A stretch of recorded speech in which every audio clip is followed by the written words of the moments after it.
Hello, I wanted to briefly um, kind of visit Thanadelthur and Mary Musgrove with you.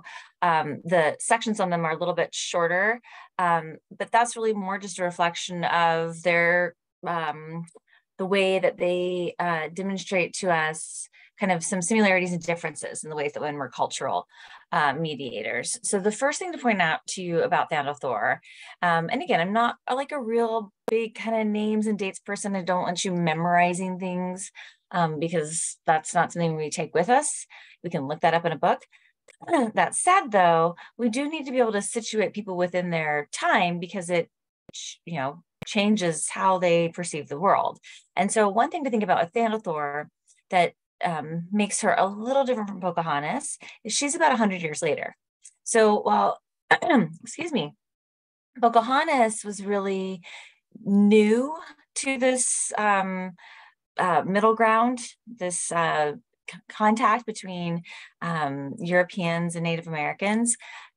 Thanadelthur, she hasn't been around for 100 years, but that contact has been existing for 100 years.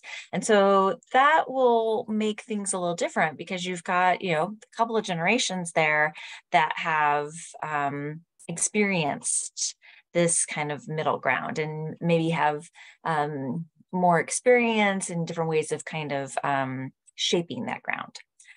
So Thanadelthur, she recognized maybe some benefits for a European alliance. And when she escaped, she put in the lecture that she sort of casually mentions that there's yellow metal and maybe around her community, and that sort of interests the Europeans. And so she worked as a guide and interpreter and negotiates peace, right, between the nations on this middle ground. And what you're interested in with Thanadelthur is the way that kind of Europeans recognized her role in the document you have there, right? The Europeans describe her as a chief promoter. They describe her as having resolution, as a person with great courage. Now, they don't give her a name. They do refer to her as slave woman, suggesting that she is not seen as human. That said, the overall tone of those documents, or of those, not documents, but like those phrases in the documents, does seem to say, I put in the lecture, kind of reflects this kind of grudging acknowledgement that she's capable and that she was someone who they, again, respect might be a little too generous, but at least acknowledged that she was capable and that she was somebody who could serve as a leader of sorts between these two communities. Now, Mary Musgrove, her experience is going to also be different from both Pocahontas and Thanadelthur in terms of time, but also because she, quite literally comes from both worlds. She was biracial, and so her access is going to be, a little different, perhaps.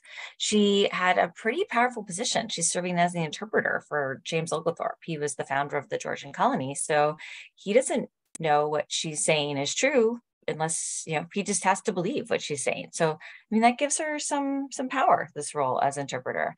And the document that I included there was really not so much the what she says in the document, but just look at all the people she lists, right? There's really, if you just kind of go through and